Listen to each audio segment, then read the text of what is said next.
आज हम सोल्व करेंगे क्योंकि अर्धवार्षिक परीक्षा विषय गणित कक्षा 8वीं का पेपर है। कैसा पेपर आया और कैसा नहीं आया आज हम उसे सोल्व करेंगे। आप देखो, वीडियो को एंड तक देखना, सबसे आसान तरीके से इसको सोल्व करेंगे। तो हमारे पास पहला क्वेश्चन कहता है निम्न में से असत्य कथन का चयन कीजिए। इसमें अपन को 4 ऑप्शन दे रखे हैं। पहला ऑप्शन है दो परिमेय संख्याओं का योग अपरिमेय संख्या होता है, दो परिमेय संख्याओं का व्यकलन यानी कि घटाव एक परिमेय संख्या होता है, दो परिमेय संख्याओं का गुणन एक परिमेय संख्या होता है और दो परिमेय का भाग एक परिमेय संख्या होता है। तो इसमें से अपन को सत्य व असत्य कथन की जांच करनी है। तो आप यहाँ देखो पहला क्वेश्चन क्या कहता है। हमारा पहला क्वेश्चन है ये, इसमें सत्य और असत्य की जांच करनी है हमें। तो इसमें पहले क्वेश्चन में आ जाएगा अपने यहाँ पर, इसमें कौन सा ऑप्शन सही होगा। इसमें हमारा डी ऑप्शन सही होगा। क्यों होगा? क्योंकि हम जब किसी परिमेय संख्या को भाग करते हैं, इसमें क्वेश्चन नंबर पहला है अपना, क्वेश्चन नंबर पहला है, हम किसी परिमेय संख्या को भाग करते हैं तब देखो उसका जोड़ भी हो जाता है, उसका भाग भी, उसका व्यकलन यानी घटाव भी हो जाता है और उसका गुणन भी हो जाता है। पर परिमेय संख्याओं में क्या होगा अपना, इसमें डी ऑप्शन सही है। कौन सा ऑप्शन आएगा इसमें? हमारा डी सही है। डी क्यों सही है? इसके कारण है क्योंकि अगर आप 1/0 अपरिभाषित है ना। क्यों अपरिभाषित है? क्योंकि हमारे अपन को याद है, क्योंकि शून्य क्या है, अपनी परिमेय संख्या होती है। शून्य क्या होती है? परिमेय संख्या होती है। अगर हम परिमेय संख्याओं को किसी भी संख्या से भाग देंगे तो वह अपरिभाषित के रूप में आएगा। क्योंकि अपनी परिमेय संख्या की डेफिनेशन क्या कहती है अपन से कि Q equal to not zero होना चाहिए। क्योंकि Q की जगह क्या होना चाहिए? नॉट इक्वल टू जो, यानी कि Q की जगह जीरो नहीं आना चाहिए। पर अपने यहाँ क्या आ रहा है? जीरो आ रहा है। क्योंकि जीरो एक परिमेय संख्या अपन उसका भाग दे रहे हैं। तो अपना पहला क्वेश्चन सही हो जाएगा, डी वाला ऑप्शन सही है इसमें। और दूसरा क्वेश्चन देखो आप, दूसरा क्वेश्चन कहता है कि निम्न में से एक चर वाला समीकरण छाटिए। इसमें एक चर वाला, जिसमें एक चर हो वो छाटना है। तो आप देखो 2x + y = 4 और b में दे रखा है 5x = 4, x y z = 4, p + q। इसमें 3 चर आ रहे हैं, इसमें 2 चर आ रहे हैं और इसमें 1 और 2 चर आ रहे हैं। तो इसमें अपना आंसर कौन सा होगा? बी वाला सही हो जाएगा। तो इसमें अपना आंसर क्या आएगा? दूसरे में आप नोट कर लेना, आप चेक कर लेना अपने पेपर से मिलाकर। इसमें दूसरे क्वेश्चन में आपका आंसर बी होगा। क्या होगा? क्योंकि 5x = 4, इसमें सिर्फ अपन को एक ही चीज छाटनी है, क्योंकि एक चर वाला समीकरण कौन सा है।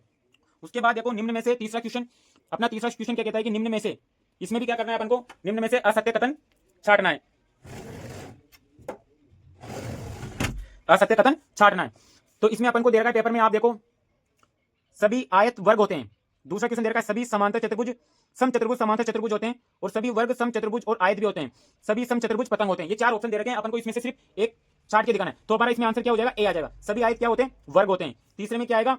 ए वाला, सभी आयत क्या होते हैं? वर्ग होते हैं। उसके बाद आप चौथा देखो, किसी भी वर्ग संख्या का इकाई अंक हो सकता है। इसमें एक बात नोटिस करो, इसमें दे रखी है अपन को इकाई अंक 3, 7, 8, 0। अब इसमें अपन को दे रखा है, तो इसमें एक चीज याद करो, इसमें आंसर तो मैं बता दूंगा। आंसर चौथे का आंसर आ जाएगा अपने पास, इसमें आ जाएगा डी। इसमें डी आंसर सही है आपका। पर इसमें एक चीज आप याद रखना कि किसी भी पूर्ण संख्या का इकाई का अंक, क्या कह रहा है ये? मतलब कि किसी भी पूर्ण संख्या का इकाई अंक क्या क्या हो सकता है, जैसे कि 0, 1, 4, 9, 6, 5 हो सकता है। और इकाई अंक नहीं हो सकता, उसमें किसी भी संख्या का इकाई का अंक नहीं हो सकता। वो देखना है अपन को, क्या नहीं हो सकता। तो आप इकाई अंक देखो, मतलब इकाई के अंक में क्या क्या नहीं हो सकता। कभी भी पूर्ण संख्या के इकाई के स्थान पर 3, 7, 8 ये नहीं हो सकता। तो इसमें हमारा क्या ऑप्शन कौन सा सही है? डी ऑप्शन सही है। उसके बाद में हम 5वां क्वेश्चन करेंगे कि वह कौन सी संख्या है जिसे हार्डी रामानुजन संख्या कहते हैं। हार्डी रामानुजन संख्या आपको स्कूल में पढ़ाया होगा सर ने, क्योंकि क्वेश्चन नंबर 5 देखो, क्वेश्चन नंबर 5 के हार्डी रामानुजन संख्या वो होती है जिसके धनात्मक, क्या मतलब 5वां है अपने पास, जो मतलब हार्डी रामानुजन संख्या जिसके धनात्मक पूर्णांकों के क्या होती है? धनात्मक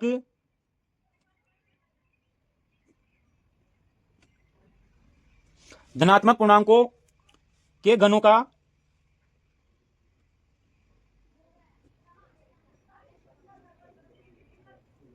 गणों के योग में अलग अलग लिख सकते हैं। क्या होती है अपनी हार्डी रामानुजन संख्या? लिख सकते हैं। जैसे कि परिभाषा कहती है अपनी कि किसी भी धनात्मक पूर्णांक, अपने पास क्या है, किसी भी धनात्मक पूर्णांक उसके घनों के योग में अलग अलग लिख सकते हैं, यानी कि उसके लिखने का तरीका अलग अलग हो सकता है। जैसे कि उदाहरण देखो आप, जैसे कि अपन 1729 लेते हैं। अब इसको लिखने का तरीका 2 प्रकार का होता है। क्या होता है इसका लिखने का तरीका? 2 प्रकार का होता है। 2 प्रकार का अपन देखेंगे कौन कौन सा होता है। कि पहले तो अपने क्या आ जाएगा कि जैसे कि अपन 1 का क्यूब करो आप और 12 का क्यूब करो, तब भी संख्या आपको यही मिलेगी। या फिर आप 9 का क्यूब करो, या फिर आप इसमें ऐड करके 10 का क्यूब करो, तब भी आपको इन दोनों का मान ही 1729 मिलेगा। तो यही चीज परिभाषा में बोली है कि धनात्मक पूर्णांकों के घनों के योग, क्या बोल रहा है ये? धनात्मक पूर्णांकों के घनों के योग, यही आपको इसका आंसर मिलेगा। उसके बाद हम देखते हैं अपने पास छठा सवाल आ जाता है, चमेली के पास अपने धन का 75% खर्च करने के बाद 600 रुपए बचे, तो ज्ञात कीजिए कि उसके पास शुरू में कितने रुपए थे। हमें शुरू के पैसे ज्ञात करनी है चमेली के पास। क्या ज्ञात करना है? चमेली के पास आप देखो कि चमेली के पास अपने धन का 75% खर्च करने के बाद 600 रुपए बचे हो, तो ज्ञात कीजिए कि उसके पास शुरू में कितने रुपए थे। तो आप इस सवाल को करने के लिए आप सबसे पहले तो अपन क्या करेंगे, क्वेश्चन नंबर 6। तो इसमें आप स्टार्टिंग करो कि जो अपने पास चमेली ने 75% बोल रहा है वो कि खर्च कर दिया, क्या कर दिया, खर्च किया, तो उसके पास कितने बचे, तो शेष रुपए बचेंगे 100% माइनस 75% में खर्च करने के बाद उसके बाद बचे 25%, यानी कि उसके पास 100% पैसे थे, उसने खर्च कर दिए 75%, तो उसके बाद बचे 25। ठीक है गाइस, अब 25 बचने के बाद तो मान लो कि उसके पास प्रारंभ में उसके पास कितने रुपए थे, एक्स, क्या माना अपन ने, एक्स रुपए थे। अब क्या करेंगे कि एक्स का 75% बराबर दे रखा है अपन को 600 के, दे रखा है ना, तो ये एक्स का आप 75% निकालो और उसको 600 के बराबर कर दो, तो एक्स बराबर ये 100 इधर आके गुणा हो जाएगा, 100 इधर आके गुणा हो गया और बटे में क्या आ जाएगा, ये ऊपर का 75 आ जाएगा। हम उसके बाद ये अपन का हो गया। अब इसको सोल्व करने के बाद अपने पास एक्स की वैल्यू क्या आ जाएगी, एक्स की वैल्यू आ जाएगी अपने पास 2400 रुपए। तो उसके प्रारंभ में उसके पास कितने रुपए थे, 2400 रुपए थे। अब आगे देखो अपने पास सातवां सवाल आ गया कि a b minus b c minus a comma b c minus c a का योग। अपन को क्या करना है, इसका योग करना है गाइस।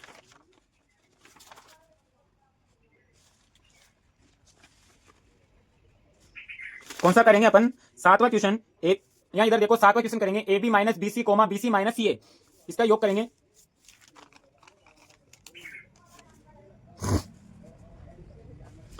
अपन को दे रखा है क्वेश्चन नंबर 7। आप देखो कि दे रखा है अपन को कि बी सी माइनस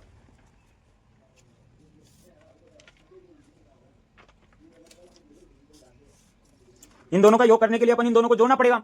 तो यहां देखो a b minus b c plus b c minus c a. अब यहां देखो माइनस का बी सी और प्लस का बी सी दोनों कैंसिल हो जाएगा, अपने पास बचेगा ए बी माइनस सी ए, ये अपने क्वेश्चन का आंसर। अब उसके बाद अपन करेंगे आठवां सवाल। आठवां में कुछ याद नहीं करना, समकोण त्रिभुज का क्षेत्रफल ज्ञात करने का सूत्र लिखो। समकोण त्रिभुज का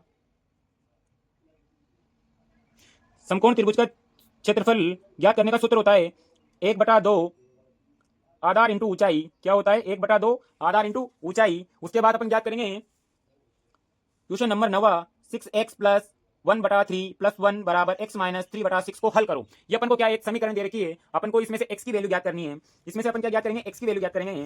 तो देखो बच्चों, x की वैल्यू ज्ञात करने के लिए हम सीधा सीधा इस सवाल को लिख लेते हैं पहले आराम से। ये x की वैल्यू ज्ञात करेंगे अपन। क्वेश्चन नंबर अपना कौन सा है, 6 नंबर का क्वेश्चन है।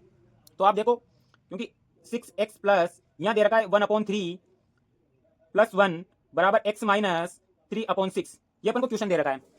अब इस क्वेश्चन को अपन को हल करना है। तो आप देखो इस क्वेश्चन को हल करने के लिए अपन कुछ नहीं करेंगे, बहुत अच्छी मेथड के साथ सोल्व करेंगे इसको, बहुत ही सरल तरीके से। आप अच्छी तरह से वीडियो को पूरा देखें, एंड तक आपको पूरे पेपर का सॉल्यूशन मिलेगा। आप देखो कि जो अपने पास जो x वाला मान है, जो x वाले अपन उसको एक तरफ कर लेंगे और बिना x वालों को एक तरफ दे देंगे। तो यहाँ पर देखो, यहाँ पर 6x और यहाँ पर x ही ओनली, और वो भी क्या है प्लस का, तो माइनस होकर इधर आ जाएगा। इनका पक्षांतरण कर दिया अपन ने, और यहाँ पर अपन के पास वैल्यू चल रही है माइनस के 3/6, और ये उधर जाएगा 1/3 और 1/1, तो यहाँ पर हो जाएगा माइनस 1/3 माइनस का 1। आप इसको छोटा कर लो, यहाँ 2 लिख लो, है ना, और 6 में से एक x जाएगा तो अपने पास बचेगा 5x। ठीक है गाइस। अब इसके बाद यहाँ पर कितना बचा अपने पास, माइनस का 1/2 और माइनस का 1/3 माइनस का 1। हम आगे क्या करेंगे, हम इसका क्या लेंगे, एलसीएम लेंगे। तो 2 का और 3 का एलसीएम आ जाएगा अपने पास 6। यहाँ पर इससे गुणा करें, इसमें भाग देंगे 3 बार जाएगा, और 3 को 1 से गुणा करेंगे तो 3 आ जाएगा, ये भी माइनस का है, ये भी माइनस का है। 3 का भाग देंगे अपन 2 बार, तो 2 बार देंगे, 2 को ऊपर गुणा करेंगे, 3 दूनी 6 हो जाता है, और 6 में तो 6, 1 में 6 बार जाएगा। अपने पास यहाँ पर इक्वेशन चल रही है 5x वाली, 5x के बराबर अपन इसको सोल्व कर रहे हैं। अब इसके आगे देखो आप, अब यहाँ पर इनको जोड़ो, 6 और 3 9, 9 2 11, काय के आ जाएंगे माइनस के 11/6। अब उसके बाद अपन x की वैल्यू निकाल लेते हैं। x की वैल्यू निकालेंगे तो यहाँ पर इसका भाग इसमें नीचे आ ही जाएगा, मतलब इसके नीचे माइनस 11/6 गुणा 5 हो जाएगा। तो अपने पास x की वैल्यू कितनी आएगी, माइनस 11/30, ये आएगी अपने पास 11/30। अब इसके बाद आप अगला सवाल देखो,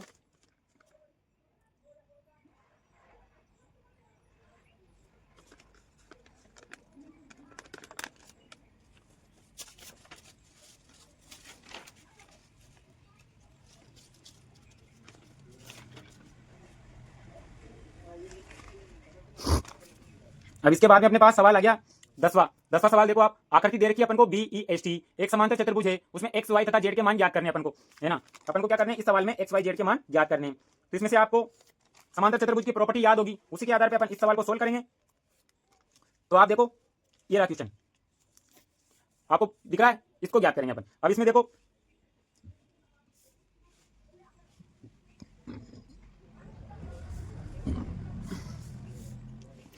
इसमें दे रखा है आपको चित्र में, क्योंकि अपने पास एक समांतर चतुर्भुज दे रखा है इसने,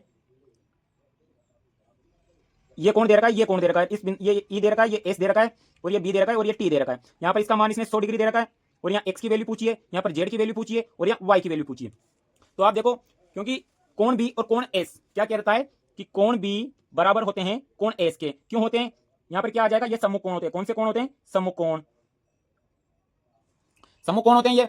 अब सम्मुख कोण होते हैं तो देखो गाइस, बी का मान अपन को क्या दे रखा है, 100 डिग्री, और कोण एस क्या है अपने पास, एक्स, तो एक्स की वैल्यू अपने पास आ जाएगी 100 डिग्री। तो अपने पास एक मान निकल गया 100 डिग्री। उसके बाद देखो कोण बी और कोण ई ये एक ही रेखा पर बन रहे हैं, यानी कि कोण बी और कोण ई एक रेखा पर बनने वाले कोणों के युग्म का कोण कितना होता है, 180 डिग्री होता है। कितना होता है? 180 डिग्री। अपने पास यहाँ बी की वैल्यू अपन को पता है 100 डिग्री, तो अपने पास यहाँ ई की वैल्यू निकल जाएगी 180 डिग्री। और ई की वैल्यू निकालने के बाद अपन इसको क्या करेंगे, इस 100 को इसमें से 180 में से क्या करेंगे, माइनस कर देंगे। तो अपने पास कोण ई की वैल्यू कितनी आ जाएगी गाइस, अपने पास कोण ई की वैल्यू आ जाएगी 80 डिग्री। तो अपन ने ये दो के तो मान निकाले, अपना पास बचा सिर्फ एक की वैल्यू। क्या बची अपने पास? जेड की वैल्यू बची है। अब मान लो यहाँ पर किसका मान आ गया अपने पास, ई का मान आ गया ना। अब ई का मान अपने पास कितना आ गया, 80 डिग्री। तो वाई की वैल्यू कितनी होगी, 80। तो वाई की वैल्यू भी अपने पास 80 डिग्री आ जाएगी। और जेड की वैल्यू कितनी होगी अपने पास, जेड की वैल्यू भी हो जाएगी अपने पास 80 डिग्री। ठीक है गाइस, तो अगला सवाल देखते हैं अपन। अगला सवाल देखो, अभाज्य गुणनखंड विधि द्वारा 13,824 का घनमूल ज्ञात कीजिए। अपन को क्या ज्ञात करना है, घनमूल ज्ञात करना है। कौन सी विधि द्वारा? अभाज्य गुणनखंड विधि द्वारा। ठीक है गाइस, तो अभाज्य गुणनखंड विधि द्वारा अपन किसका वर्गमूल ज्ञात करेंगे, 13,824 का।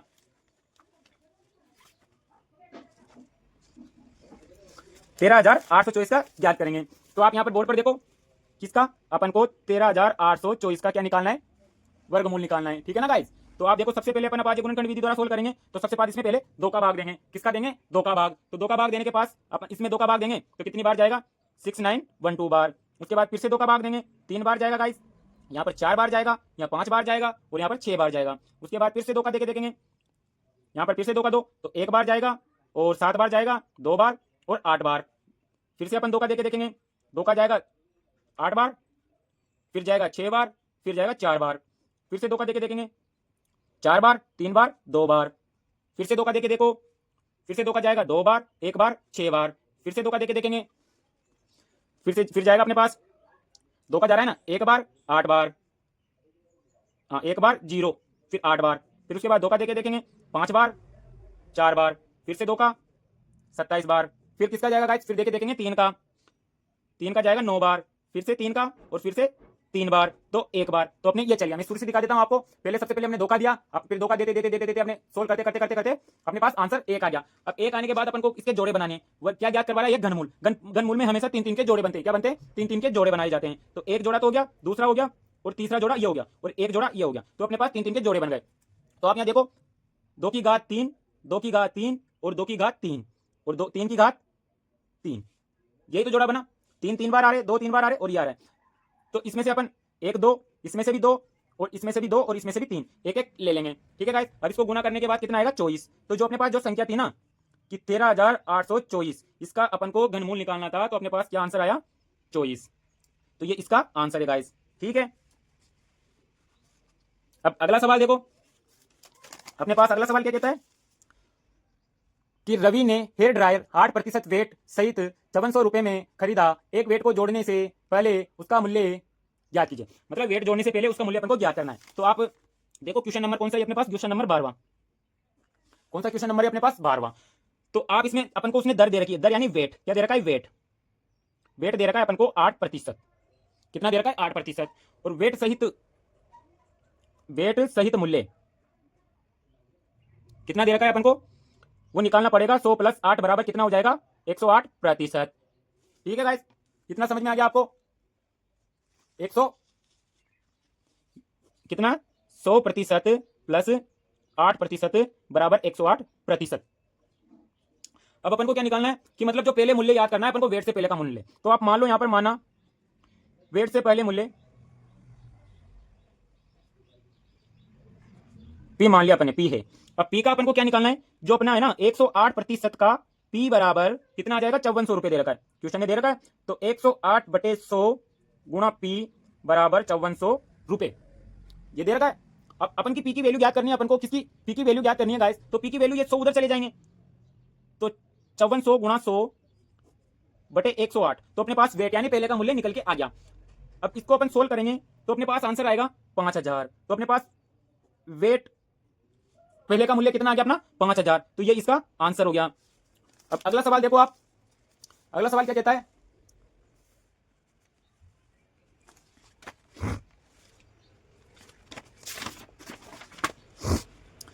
अगला सवाल कहता है अपना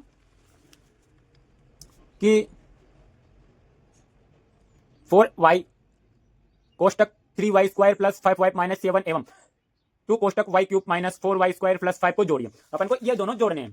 तो आप यहां देखो क्वेश्चन दे रखा है, अपन को जोड़ना है ना।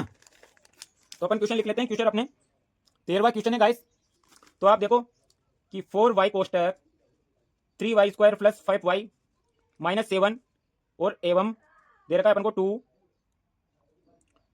2³ माइनस 4y² प्लस 5, इसको अपन को सोल्व करना है। तो आप देखो पूरा क्वेश्चन कैसे, पहले अपन इनको अंदर अंदर अलग गुणा कर लेते हैं, जोड़ने को बोला है। तो 4 × 12, y से y होगा तो क्यूब आ जाएगा, प्लस 5 × 20, y से y गुणा होगा तो स्क्वायर आ जाएगा, माइनस 7 × 28, y का y आ जाएगा। और जोड़ने को बोला है तो अपन जोड़ देंगे, है ना। जोड़ने को बोला है अपन को तो अपन जोड़ देंगे,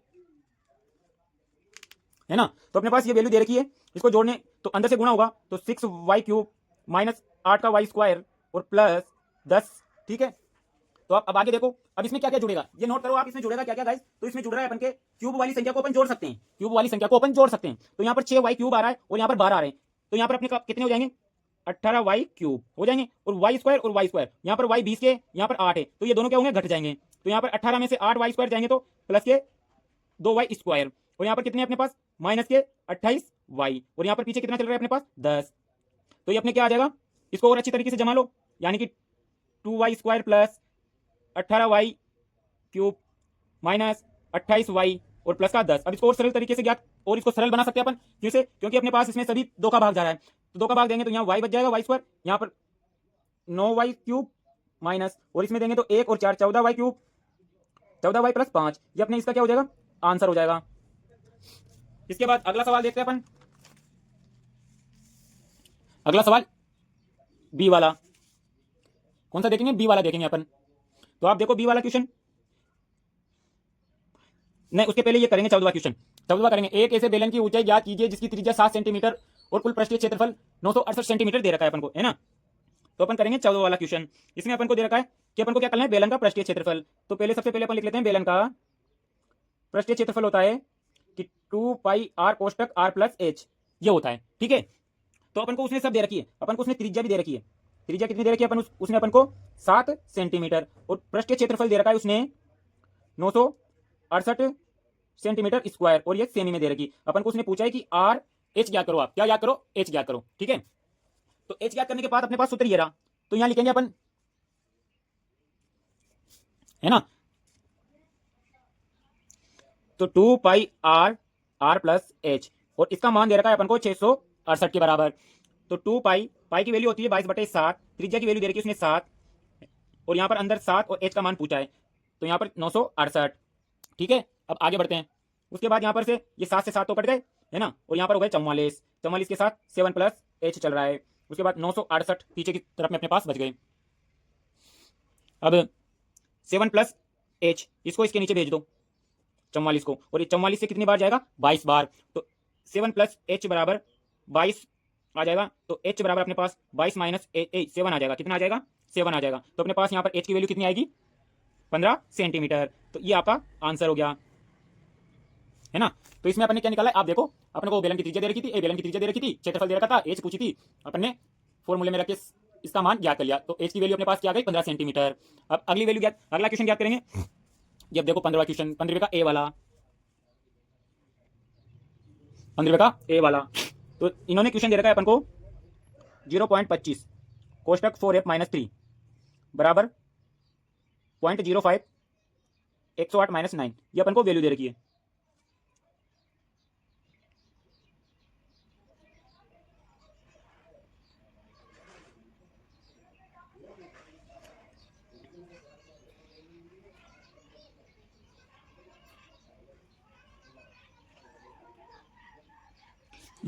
8 की जगह AF है गाइस, यहाँ क्वेश्चन में मिसप्रिंट हो रही है।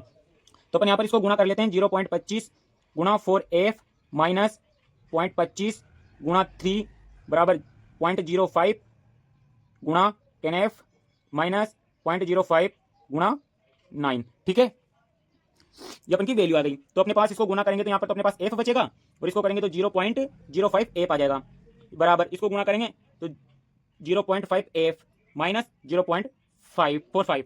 उसके बाद यहाँ पर इसकी वैल्यू को, इस वैल्यू को इधर लाएंगे, पक्षांतरण करेंगे, माइनस के 0.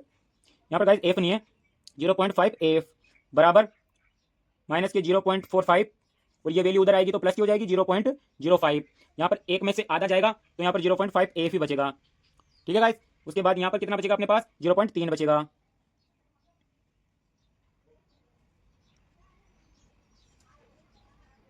यहाँ पर 0.5 है, 75 कितने, 75 है गाइस, 75 है। तो अपने पास यहाँ पर 0.3 बचा, तो यहाँ पर एफ की वैल्यू अपने पास निकल के आ जाएगी 0.3 बटे 0.5। यहाँ पर अपने पास आंसर आएगा 0.5। तो एफ की वैल्यू अपने पास कितनी आ जाएगी, 0.6।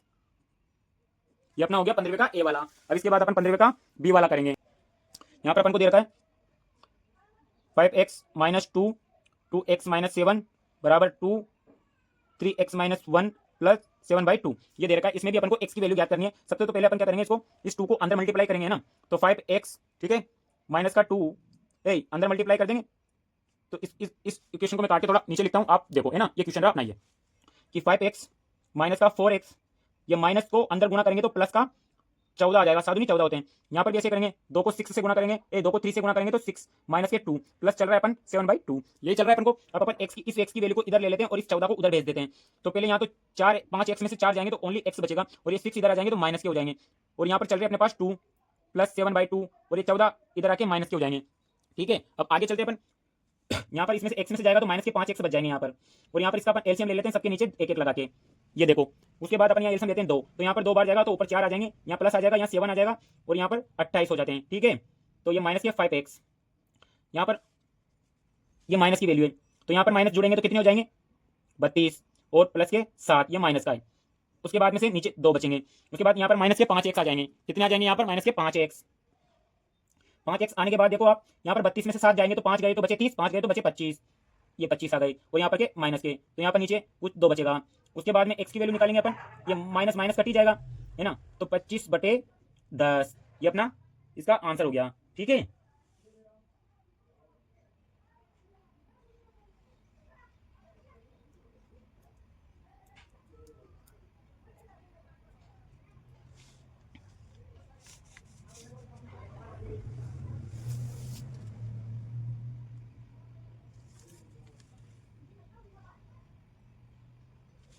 पांच से इसको 5 बार और ये कट जाएगा अपने पास 2 बार, तो अपने पास x की वैल्यू कितनी आ जाएगी 5/2, ये आंसर।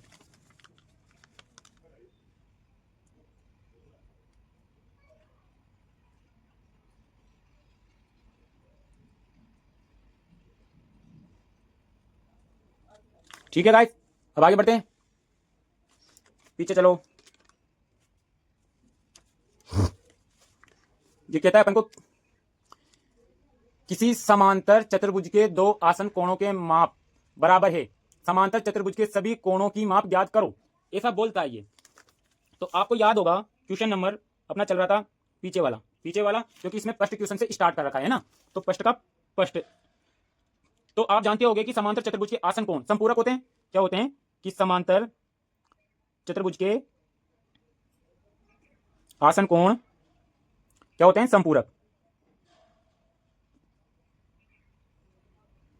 होते हैं, अर्थात उनका योग कितना होता है, उनका योग 180 डिग्री कितना होता है, 180 डिग्री होता है। तो आसन कोण अपन को पेपर में क्या दे रखा है कि आसन कोण क्या है अपने, आसन कोण माप बराबर दे रखी है, आसन कोण की माप क्या दे रखी है, बराबर दे रखी है। तो अपन क्या करते हैं कि माना प्रत्येक कोण का मान क्या है, x है, x डिग्री। तो अब मान क्या बराबर दे रखी है, तो x प्लस x बराबर कितना हो जाएगा 180, तो 2x बराबर 180 आ जाएगा अपने पास, है ना। तो 2 से 180 कितनी बार जाएगा, तो x बराबर 90 डिग्री, यानी कि एक कोण का मान कितना होगा, 90 डिग्री होगा। कितना होगा, 90 डिग्री। अब देखो आप,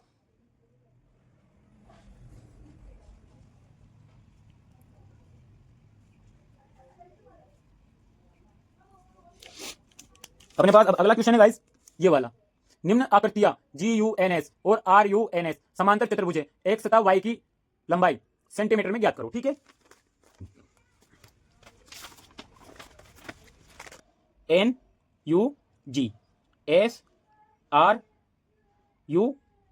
ये तो दे रखा है x+8 और ये दे रखा है 10 और ये दे रखा है 20 और ये दे रखा है y+7। ठीक है, तो अपन इसकी पहले ज्ञात करते हैं। पहले हम जानते हैं कि समांतर चतुर्भुज की सम्मुख भुजाएं क्या होती है, बराबर होती है। क्या होती है, सम्मुख भुजाएं बराबर होती है। ठीक है गाइस, तो इसमें अपन को सम्मुख भुजाएं बराबर दे रखी है, तो अपन जी एस और जी को बराबर करके एन यू कर सकते हैं। तो 3x बराबर 18 दे रखा है, तो यहाँ पर x की वैल्यू निकल के आ जाएगी अपने पास 9, है ना। तो x की वैल्यू तो आ गई अपने पास पहली 9 निकल कर। उसके बाद दूसरी भुजा दे रखी है अपन को जी यू बराबर एस एन, सम्मुख भुजा बराबर होती है। तो जी यू का मान अपन को 3y-1 दे रखा है और इसका 18 दे रखा है, 26 दे रखा है। तो 3y एक उधर जाके पक्षांतरण होकर प्लस में हो जाएगा, तो 26 + 1 हो जाएगा। y बराबर यहाँ पर कितना आ जाएगा, 27, 27/3, ये कितनी बार जाएगा, 9 या 27, तो x बराबर तो 9 आ गया, 6, x बराबर 6 आएगा, और x बराबर तो 6 आएगा और y बराबर आएगा अपने पास 9। तो अपने पास ये x और y की वैल्यू आ गई, ये इसका आंसर हो गया। ये देख लो, है ना। अब इसके वाली बात करते हैं, इसमें भी वही लगाएंगे।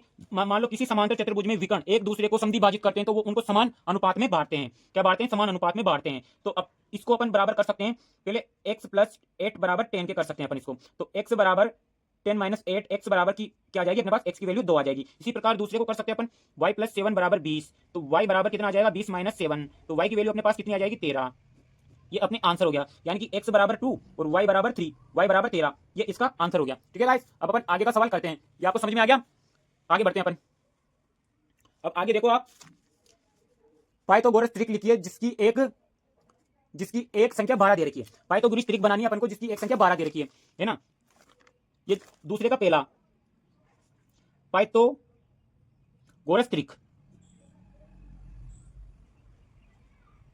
जिसकी अपन को एक संख्या दे रखी है 12। तो अपन जानते हैं कि पाइथागोरस बनाने के लिए क्या करते हैं, जो संख्या दी हुई है उसको 2m m² - 1 और m² + 1 के बराबर करते हैं। ठीक है, ये अपन को याद है पाइथागोरस त्रिक बनाने पे। तो अपन इसको 12 इसके बराबर करेंगे और 12 इसके बराबर करेंगे और 12 इसके बराबर करेंगे। तो यहाँ पर 2m है ना, तो 6 कट जाएंगे, m की वैल्यू 6 आ जाएगी।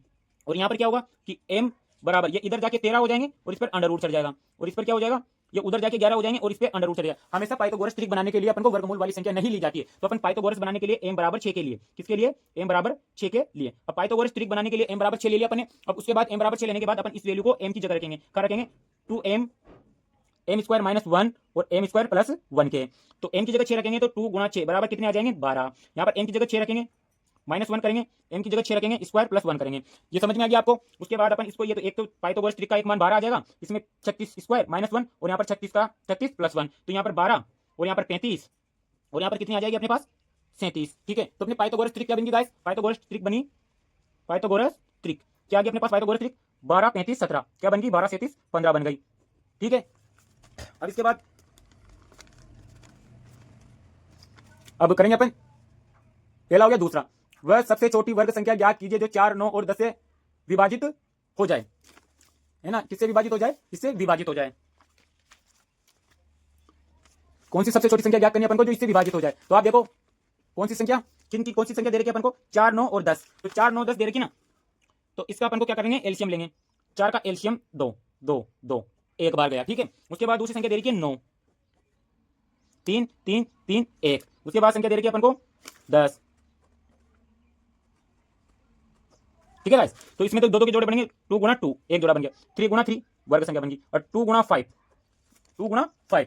अब यहाँ पर वर्ग संख्या निकालनी है अपन को, तो यहाँ से तो 2 ले लेंगे, यहाँ से 3, 2 × 5, तो इनको जोड़ने पर कितना आ जाएगा, क्या आ जाएगा अपने पास 6 6 को इससे गुणा करेंगे 12 12 को इससे गुणा करेंगे 12 पंजे 60, क्या आ जाएगा इसका एलसीएम 60 आ जाएगा। 60 क्या है,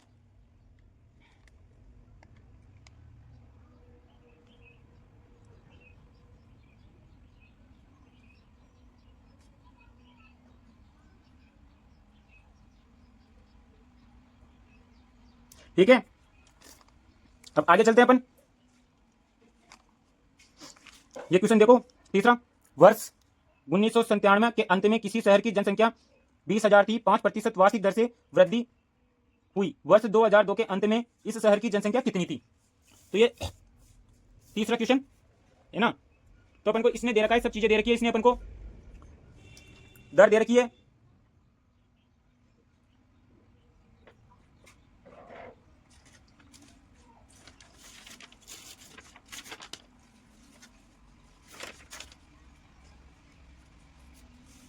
तो आप बोर्ड पे देखो, यहाँ देखो, क्योंकि इसने दर कितनी दे रखी है अपन को, दर दे रखी है 5%। कितनी? 5%। और इसने मूलधन भी दे रखा है, मूलधन से जनसंख्या निकलेगी 20,000। और समय समय निकालने के लिए आपको 2000 में से 1997 को माइनस करके समय निकालना पड़ेगा। कितना आ जाएगा? 3 वर्ष। और इसका सूत्र होता है ए बराबर मूलधन गुणा 1 प्लस r बटे 100 और समय, ये इसका सूत्र होता है। अपन मान रखेंगे मूलधन का दे रखा है 20, 1 प्लस और इसका दे रखा है 5 बटे 100, समय दे रखा है 3 वर्ष। उसके बाद निकालेंगे अपन 20,000, इसको सोल्व करेंगे 105 बटे 100 की घात 3, 20,000 105 बटे 100 गुणा 105 बटे 100 गुणा 105 बटे 100।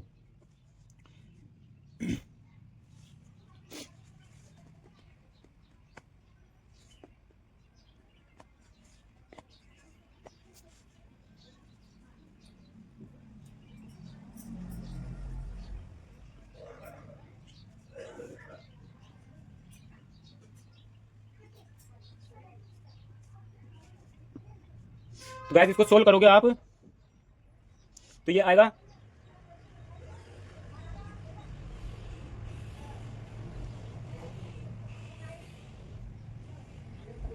6,46,305 बटे 8। और इसको सोल्व करने के बाद ठीक है, अब जनसंख्या क्या होती है पॉइंट में दे रखी है, तो आप इसको 23152 मान सकते हो, या फिर 2315 या 3 मान सकते हो, दोनों मान सकते हो, है ना, कुछ भी हो सकती है, पर इन दोनों में से आप किसी एक को मान सकते हो। अब उसके बाद होता है द्विपदों का गुणा कीजिए। क्या करेंगे अपन? द्विपदों का गुणा करेंगे। ठीक है, तो अपना पहला क्वेश्चन नंबर 14 दे रखा है, पहले का द्विपद दे रखा है अपन को 3/4a² प्लस 3b² गुणा 4a² माइनस 2/3b², ये दे रखा है अपन को, है ना। सोल्व करते हैं इसको, पहले इसको अंदर से अंदर सोल्व कर लेते हैं। 3/4 का a² प्लस 3b² गुणा 4a² माइनस 8/3b²। अब इस पद को इस पद से गुणा करेंगे, तो यहाँ 3 को इससे गुणा करेंगे, तो यहाँ पर ये तो एक 4 से तो 4 कट जाएंगे, 3a² आएगा। फिर इसी पद को इससे गुणा करेंगे, तो यहाँ पर माइनस आ जाएगा 3/4 गुणा 8/3a²b²। अब इस पद को इससे गुणा करेंगे, प्लस के 4 किए 12 a² b² माइनस के इस पद को इससे गुणा करेंगे, तो 3 से 3 कट के 8 बचेगा, 8b⁴, है ना।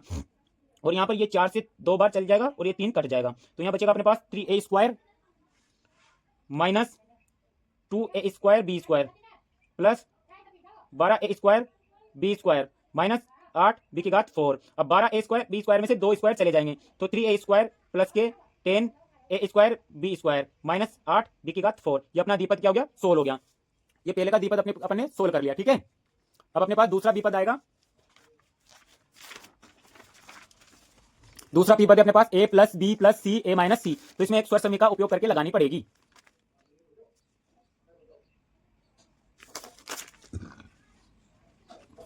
देखो आप दूसरा सवाल द्विपद को सोल्व करने वाला, a plus b plus minus के नहीं प्लस के सी, और इसको इससे गुणा करेंगे a plus b plus minus c. तो इस पद को पहले अपन तीनों से गुणा करेंगे, तो a² प्लस का ab माइनस का ac, फिर इस b को करेंगे प्लस का ab, फिर इसको करेंगे प्लस का b² और फिर इसको करेंगे माइनस का c², फिर c से इसको गुणा करेंगे, यहाँ नीचे लिख देता हूं मैं, प्लस का ac प्लस का bc और माइनस का c², यहाँ bc² आएगा। अब ये ac माइनस का और ये प्लस का कट जाएगा, तो रुक जा, a² प्लस a² से गुणा हो गया, b से ab आ गया, b को c से किया तो ac आ गया, b को इससे किया तो ab आ गया, b को b से किया तो b² आ गया, और b को c से किया तो bc² आ गया। अब उसके बाद में सी को करेंगे तो ए सी आ जाएगा, उसके बाद में सी को बी सी से करेंगे तो प्लस का बी सी आ जाएगा, और उसके बाद में सी को सी से करेंगे तो सी स्क्वायर आ जाएगा। तो अपने यहाँ पर वैल्यू देखो, ए स्क्वायर प्लस का बी स्क्वायर माइनस का सी स्क्वायर, एक तो ये आ गई जिसमें से ये पद गया, और यहाँ पर प्लस के ए बी है और यहाँ पर प्लस के ए बी है, तो यहाँ पर प्लस 2ab हो जाएगा, है ना।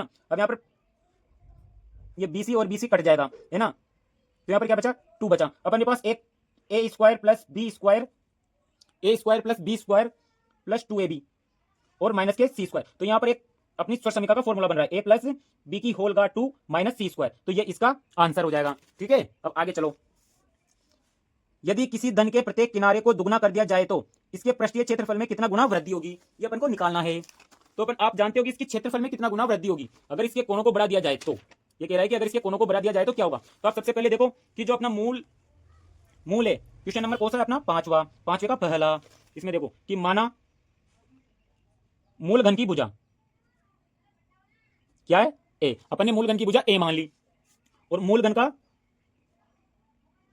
का पृष्ठीय क्षेत्रफल मान लिया अपने। मूल घन का पृष्ठीय क्षेत्रफल a1 कितना आ जाएगा, ए स्क्वायर 6a स्क्वायर। तो इसकी नई भुजा क्या बनेगी अपने पास, नई भुजा बनेगी a डैश, क्या बनेगी इसकी नई भुजा, a डैश बराबर 2a। क्यों बनेगी, माना कि मूल भुजा क्या है a और नई भुजा a डैश, तो a और a कितना हो जाएगा, 2a हो जाएगा। और नया पृष्ठीय क्षेत्रफल, तो इसका नया पृष्ठीय क्षेत्रफल कितना आएगा, इसका नया पृष्ठीय क्षेत्रफल आएगा कि जिस प्रकार अपन ने वो किया था ना, नया पृष्ठीय क्षेत्रफल क्या मानेंगे, a2, मूल क्या माना, a1 माना, तो 6 ए की जगह क्या मानेंगे अपन को, a डैश का स्क्वायर लगा देंगे। ठीक है, तो 6 2a आ जाएगा, इसका स्क्वायर हो जाएगा। तो अपने पास यहाँ पर आंसर क्या आएगा तो 6 2a स्क्वायर, तो यहाँ पर कितना आ जाएगा अपने पास, 24a स्क्वायर। अब उसने पूछा क्या है कि क्या कितनी वृद्धि होगी अगर कोने को बढ़ा दिया जाए तो। एक भुजा को बढ़ा रहा है, ये देखो क्वेश्चन पढ़ो आप, किसी धन के प्रत्येक किनारे को दुगना कर दिया जाए तो इसके पृष्ठीय क्षेत्रफल में कितने गुना वृद्धि होगी, ये रहा, है ना। तो अपने a2 कितना था, a2 अपने था 24a स्क्वायर, बटे में a1 कितना आया अपने पास 6a स्क्वायर, तो ये कट गया ये तो क्या होगा, 4 गुना वृद्धि, कितनी होगी, 4 गुना वृद्धि होगी। Sorry guys.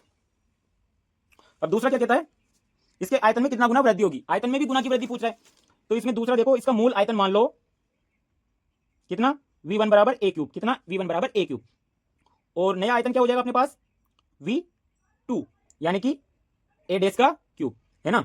a डैश यानी कि 2a अपने पास चल ही रहा है, तो ये इसका कितना आ जाएगा 8a क्यूब। अब इसमें कितना गुना वृद्धि निकालने के लिए इसका अनुपात देखना पड़ेगा, तो a क्यूब बटा अपने पास a क्यूब, ये दोनों कट जाएंगे, तो आयतन कितना गुना होगा, 8 गुना वृद्धि होगी, किसमें होगी, आयतन में 8 गुना वृद्धि हो जाएगी।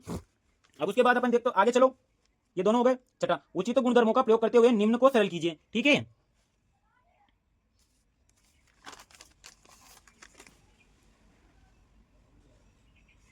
तो ये अपने पास 6 नंबर का question, 3/7 plus 6/11 plus 8/21 plus 5/,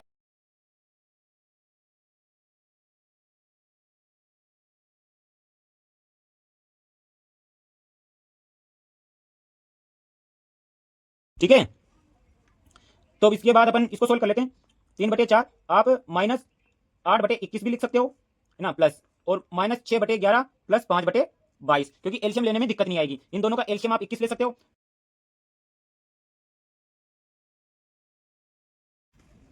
plus इसमें 22 ले सकते हो, एक बार जाएगा माइनस के 6 प्लस 22 एक बार, है ना। तो आप इसको सोल्व कर लो, यहाँ पर कितने बचेंगे, माइनस के 2/21 प्लस का, तो यहाँ पर बचेगा माइनस का 1/22। तो अपने पास आंसर क्या आएगा, यहाँ पर अपने पास आंसर आएगा माइनस 2/21 माइनस का 1/22, ये इसका सॉल्यूशन हो जाएगा। ठीक है गाइस, आपको वीडियो अच्छी लगे तो चैनल को सब्सक्राइब करना, शेयर करना, लाइक करना, फॉलो करना। आपको बहुत ही अच्छी तरीके से, सरल तरीके से पेपर को सोल्व करके दिखाया है हमने। धन्यवाद।